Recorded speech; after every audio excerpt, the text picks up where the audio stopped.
হজ পালনের আকাঙ্ক্ষা একজন মানুষের জীবনকে যেভাবে প্রভাবিত করতে পারে তার জ্বলন্ত উদাহরণ হয়ে উঠেছেন বেলজিয়ামের ২৬ বছর বয়সী যুবক আনাস আল রাজকি। জীবনের বহুদিনের স্বপ্ন মহান আল্লাহর পবিত্র ঘর কাবা শরীফ তাওয়াফ করা। এ লক্ষ্যেই আনাস বেছে নিয়েছেন ব্যতিক্রমী উপায়। সাইকেল চালিয়ে ৯টি দেশ হয়ে অবশেষে তিনি পৌঁছেছেন সৌদি আরবের মক্কায়। গালফ নিউজ জানিয়েছেন, আনাসের এই অনন্য যাত্রা শুরু হয় চলতি বছরের মার্চ মাসে পবিত্র রমজান মাসের শুরুতে। তার এই মহাকাব্যিক সফরের সূচনা ছিল ইউরোপের দেশ বেলজিয়াম। এরপর তিনি একে একে Germany, Austria, Italy, Slovenia, Croatia, Bosnia ও হার্জেগোভিনা, মিশর, জর্ডান হয়ে মক্কায় পৌঁছান।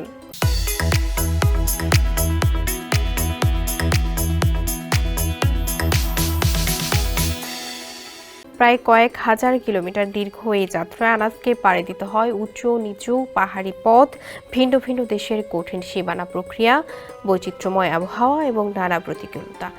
তবে এসব কিছুই তাকে দমিয়ে রাখতে পারেনি, বরং যাত্রাপথে মানুষের ভালোবাসা, দোয়া এবং আতিথেয়তা তাকে সাহস ও শক্তি জুগিয়েছে। মক্কায় প্রবেশের মুহূর্তে তার অনুভূতি ছিল আবেগে পরিপূর্ণ।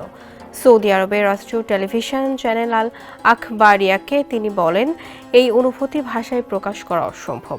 পুরো ব্যাপারটা স্বপ্নের মতো মনে হচ্ছে।